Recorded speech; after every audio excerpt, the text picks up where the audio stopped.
Welcome to Senza Fidi Sparring Partners.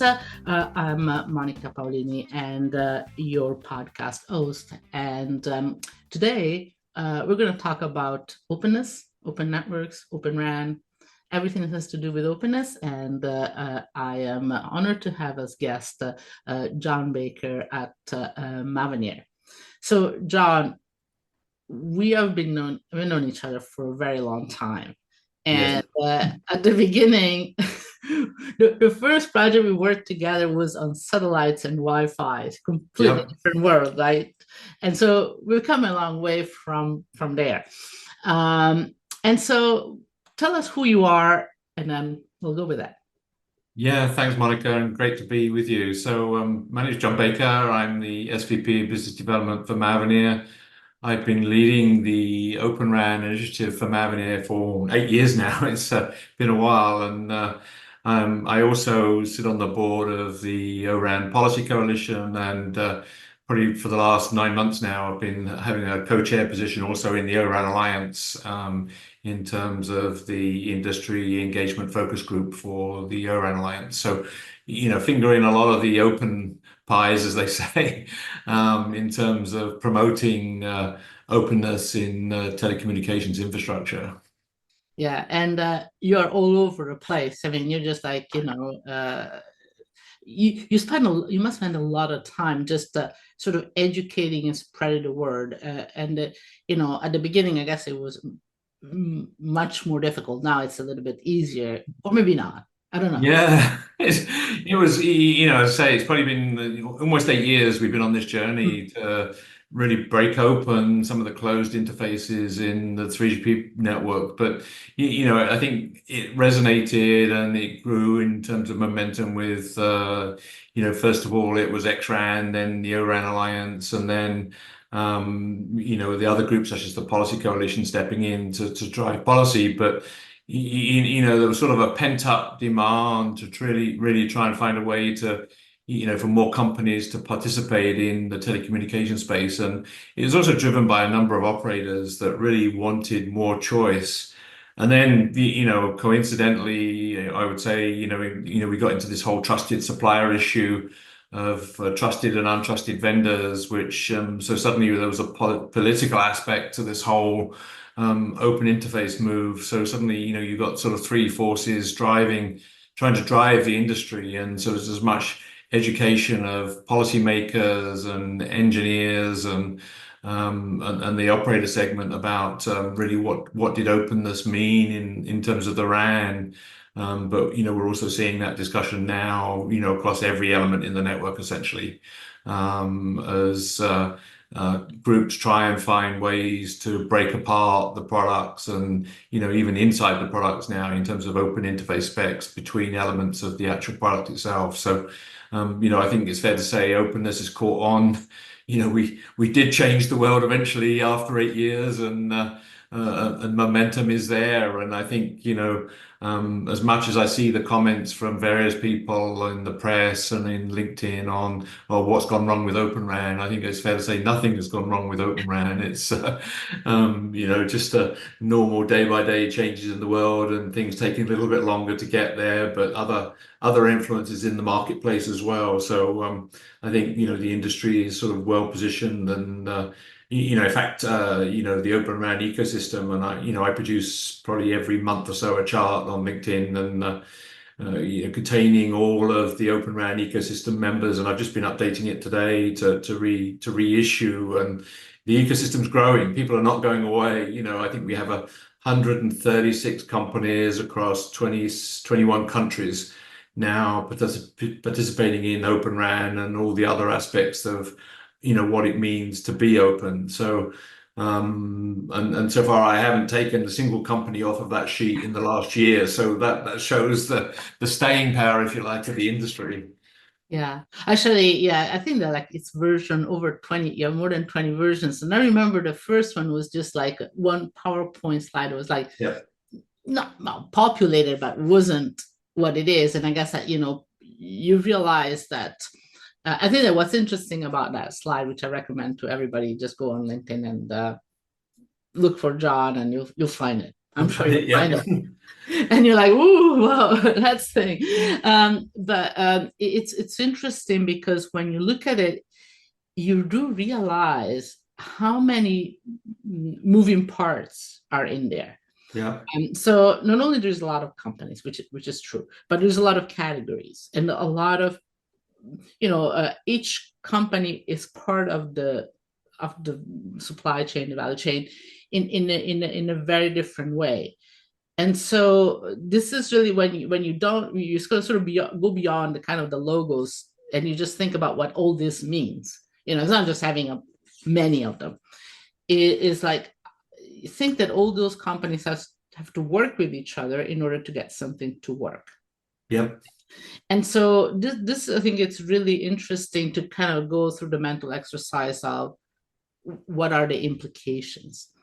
And so maybe let me ask you this, because this is something that I personally changed my mind, not my mind, but sort of my approach to Open RAN and open networks, because initially the Open RAN was a very sort of well-defined project. You want Yep. to open the frontal interface, very interesting. You get disaggregated, very good, right? But I think that now this scope, which is still there and it's still sort of driving the Open RAN, has expanded. And I think it has expanded, but so it's like openness in the networks, and it's like Open RAN has become, it's allied to virtualization, cloudification, and then automation. So it's really, you know, growing much in a broader scope. And so when we talk about Open RAN, we talk about it specific, but I think that we have to really put it into this context of everything open. And that is a huge opportunity, but also Yep. it's a huge challenge because we have to deal with, all the people in the slide. Exactly, and I think the from where we started from and saying, look, all we wanted was one interface open. So I think we've probably got 10 to 12 interfaces now in the architecture, and there may be another one or two in the pipeline, but the concept really has got to be, look, we've got open interfaces, but they actually really need to become mandatory open interfaces because you've got so many players in the ecosystem that if you end up with one supplier, making a couple of interfaces proprietary and they sort of get a dominant position, then, the whole industry walks backwards. And I've said this openly that if we're not careful, we're going to end up with a situation that all this work has been done in opening interfaces, developing product, etc. But we're going to get fixed by one or two vendors that make proprietary interfaces because they have key positions today. Then they can try and dominate the marketplace, and I think that's one of the things that's going on in discussion today. And I think with the NTIA minimum viable product work that's going on within ATIS, there's a definition of what should become mandatory interfaces. There's a discussion going on there. There's discussion going on in the ORAN Alliance about these are the interfaces that need to be mandatory, because there's this underlying concern that if you don't have these mandatory interfaces, how do manufacturers know what to develop in product? How do operators know what to choose? And suddenly you're back to where we were 15 years ago with essentially procurement people trying to negotiate what interfaces should be there and shouldn't be there. And the danger that they all sit is that they're going to make a wrong decision and end up with a vendor locked network again, and end up paying for it later on. So, this is a sort of probably a really hot subject as of today. There's a lot of industry recognition of the challenge to maintain open interfaces to the extent that you really do end up with plug and play taking hold in the near term, with products, with the next generation of Open RAN products. And I think that's probably the better way to define it. You really want to get to plug and play. The products get certified. It removes a lot of the burden off of having all of these interoperability labs. You still need labs for certification of product, but what you're not getting into is, trying to put two vendors together and, trying to work out the differences and make it work. I think we've seen this in the cable world, if you like, in terms of the adoption of Wi-Fi and cable modems, etc. And I think we're going to get there, in a few years' time with RAN and other network elements that you should just be able to pull them off the shelf and really just plug it in and it should work. Now, there are always going to be nuances to this. It's never going to be a slam dunk. But if I go back 20 years and show my age, when I first bought my first cable modem and the issues that you used to have with cable modems and the quality of the cable industry, to where we've got to now, I don't see any screams. And when I get a new cable modem in my house, it works. You don't have all this hassle of sitting on a telephone line while somebody debugs what the hell is going on. Yeah, And in fact, if you remember, like with Wi-Fi certification, which clearly is much simpler issue. If you remember at the beginning, it was just an absolute yeah, nightmare for everybody because they couldn't get it together. And the certification of a new product would take forever, and yep, then the progress you have a new, an update, and then you had to start all over again, and then it was like it really took a long time. yep, It was much easier, but now it's like yeah, you know how to do it. It's not, it's not problematic. The next yeah. thing No, you I buy, it's just gonna work.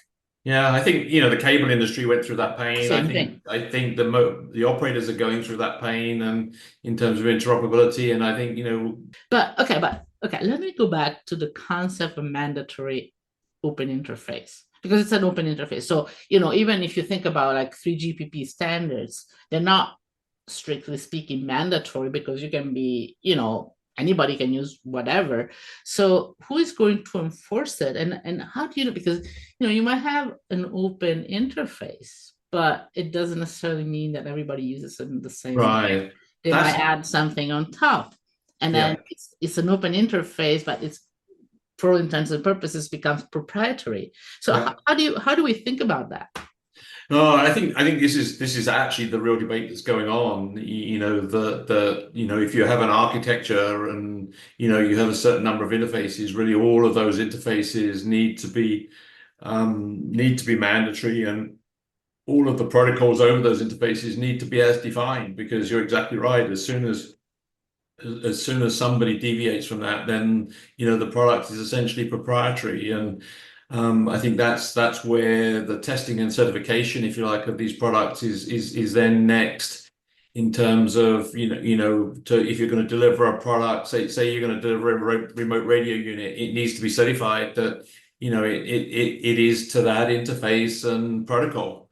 Mhm. And any new features, as such, are on any specific features where you have competitive advantage are alongside it, but in a way that should the operator need it, there's alternative sources. There's obviously got to be licensing of interfaces, licensing of technology still, and that's part of the ecosystem. But as a minimum, it must have a minimum amount of functionality that vendors can be replaced overnight. And I think fair to Dish, in terms of building their network, they did prove a lot of this interoperability with ORAN. It wasn't easy, but at the end of the day, they've also demonstrated that they can swap out operators or swap out vendors, if they don't perform. And so all the basic concepts are there. I think it's the finer detail of who certifies it, what's the certification process, are the labs credited to do that work. And on one side, it seems that policy and regulators have got to get involved to sort of put some of that in place. But I think in reality, what it'll do is ease up the speed of which investments will take place, and speed up more innovation as people look for innovative ways to bring and differentiate their product within those boundaries. Because I think, as you said, if you don't have an interface, the product becomes proprietary. And how do you sell it in the marketplace? Who's going to make the choice of whether that having that interface is good or bad? And this discussion is going on around, specifically what they call the O1 interface in Open RAN, which is essentially the OSS interface. And I think we've seen the discussions going on in Germany with the Huawei RIP there that Deutsche Telekom is going to develop its own OSS essentially around an interface. And I think this sort of brings into the case. Look, if you focus down on the O1 interface, then it allows them to bring in other product at the time. Why build something proprietary? Focus on an open standard, and then you can put the variants inside the open standard to account for the old technologies. Mhm. Yeah, we can keep talking about interfaces. I think it's a really fascinating issue, because at the core of having multiple vendors, and you need to, the interface is what allows you to do that. Yeah. But Yeah. you mentioned the procurement delays. What is that all about? Sorry, you mean the procurement? The procurement delays.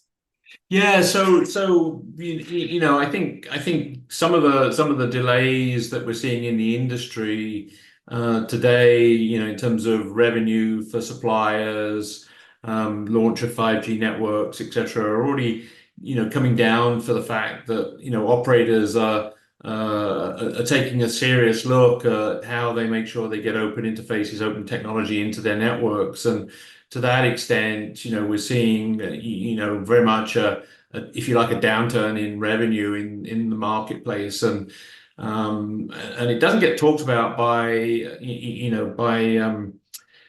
analysts very much. It's what I term the Open RAN delay factor. And Open RAN has caused everybody to sort of step back from an RFI and RFQ process. And even though the current vendors of the network may be saying, "Oh, it doesn't work," they're trying to protect their position.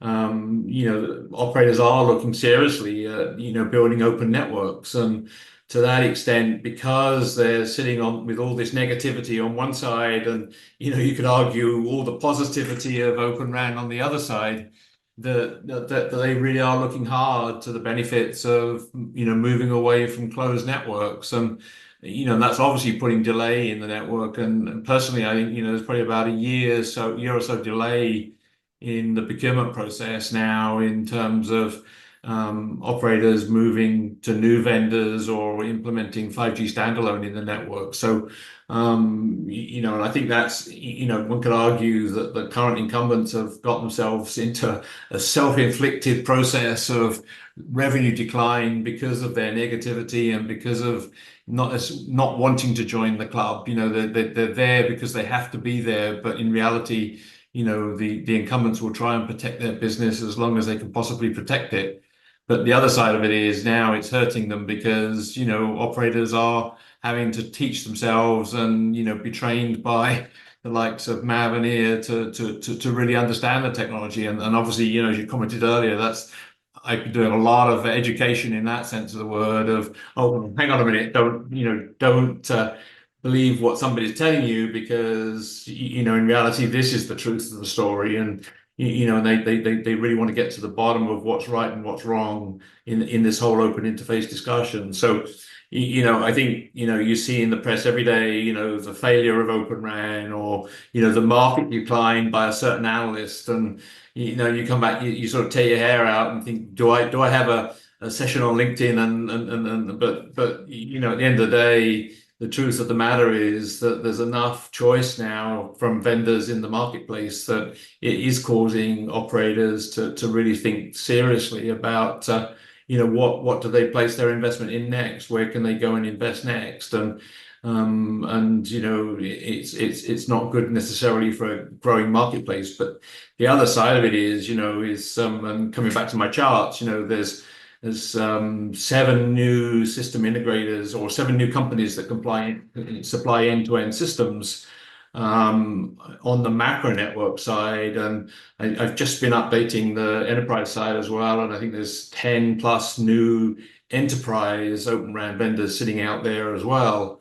So between us, there's enough choice to cause enough confusion and cause enough delays of of where the operator should place their next best bet. So, from that perspective, there is a true real delay, and I'd argue to the current incumbents, look, the sooner they jump on board and becoming true open and interoperable partners, then their revenue situation will improve, because I think I say they're living through some self-inflicted wounds at the moment.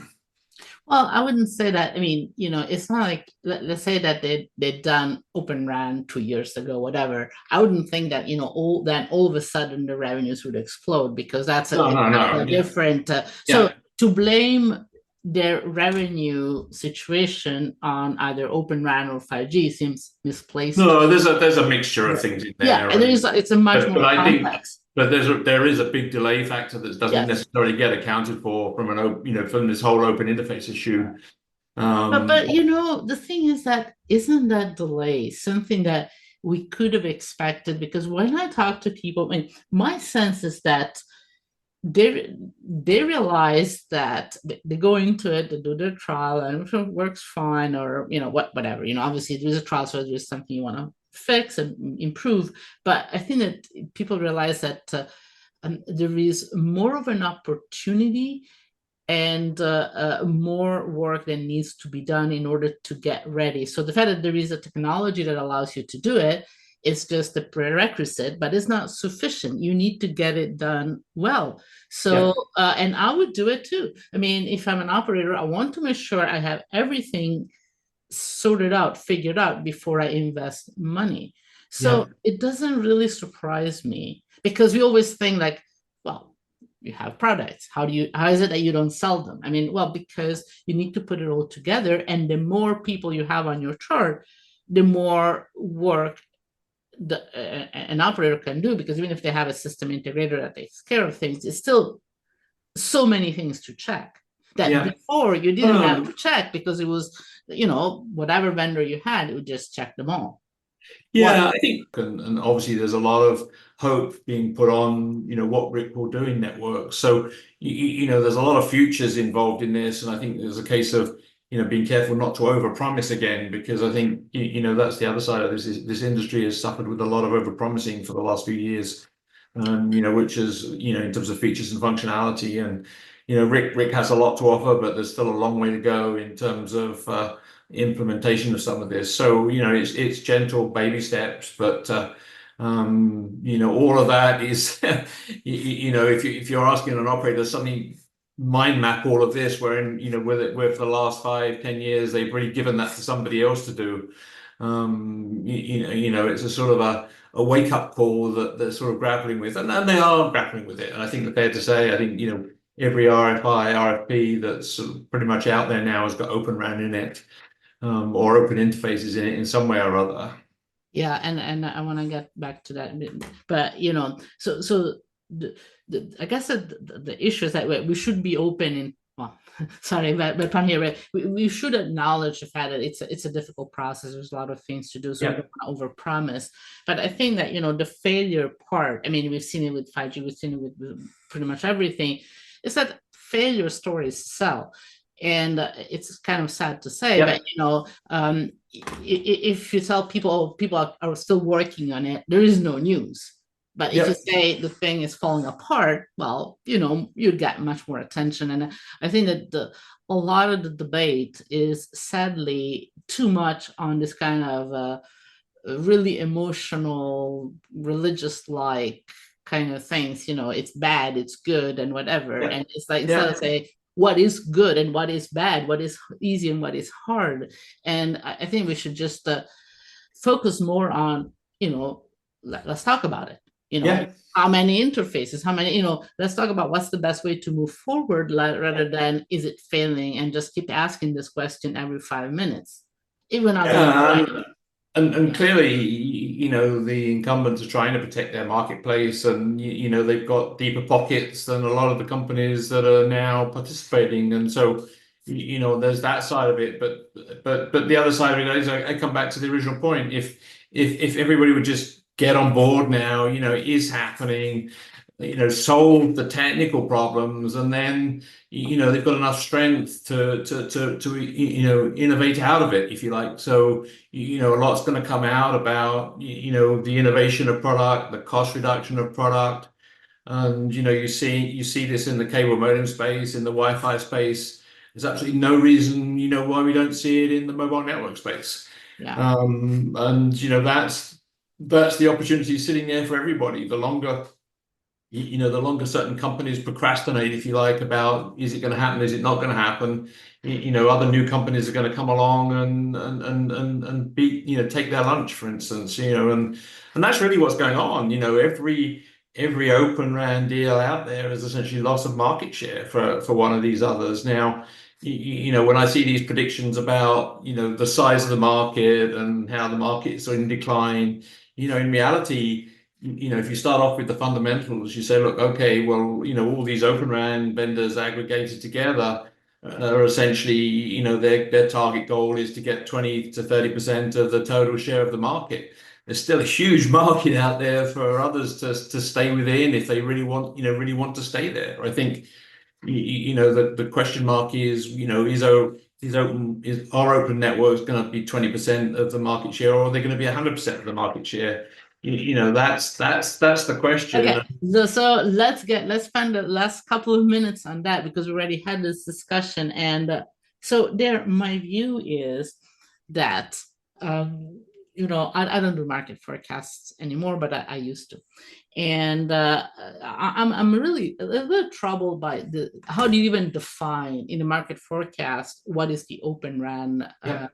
market, because everybody has a different Yep. definition. So I can buy something that is Open RAN ready today, and might not be Open RAN when I deploy it tomorrow. And you don't actually know what I do with it as an operator because I just buy it. Or I can buy something that I don't know, well, the other thing is that how do you define Open RAN? And we're talking about single vendor Open RAN. Is that an Open RAN or not? So you get into all this kind of Yep. complication. And when we talk about networks becoming more open, then the whole thing becomes much more, is it all Open RAN or not? And do we need to even care? Right. Is this a relevant definition? It's hard enough to make a forecast for the overall market, RAN market. Why do we need to have a distinction that everybody's going to argue? So we're just going to go back and forth forever. Is that going to help? Oh, I So totally what do you think? agree. Is it helpful for you to know, or do you think it's helpful for the operators to know that Open RAN is going to be 10, 20, 50, or 100% of the market when that number is God knows what that? Yeah, I think on the operator side, it doesn't in some respects is a smaller issue than it is on like a startup company or a company that's looking for investors. Because at the end of the day, as back from my early days, when you're running around trying to sell a business plan, they're sort of saying, okay, well, what's the revenue? How do you calculate the revenue of that company and the return? So, this is where it gets a bit sticky, and I think what we've seen is with certain reports that there's a bias in terms of how you even define an Open RAN product. Yeah. That certain analysts are saying, well, I don't include the compute in my calculations. So suddenly you've got apples and pears being compared, and I've been vocal about this one. That in reality, the certain analysts are biasing the reports to say, well, Open RAN is not fulfilling the need, it's not growing its market share, but in reality, again, you're absolutely right. How do you really compare apples with apples? Because like as you move into the cloud, okay, well, I put half of my Open RAN software in the cloud, and that's already paid for and already done. And so, you're down into, okay, a software license fee, for instance, versus a complete whole set of hardware. So suddenly, it's getting harder and harder and harder to make a true comparison of, who's got what market share and how does this all stack up. And, I would argue, if you look at those ecosystem charts, you can turn around, well, in reality, there's probably 20 companies that all, aggregated together have the similar market share that what a Nokia or an Ericsson would have had if they sold their product. Okay, well, our time is up. So, John, thanks so much for talking to us today. Yep, thanks very much. And thanks for listening to Sense of Healy Sparring Partners. And if you enjoy, subscribe to it on your platform, the platform of your choice. And if you have any comments, suggestions, please send them to us at podcast@senseofhealy.com. Thank you.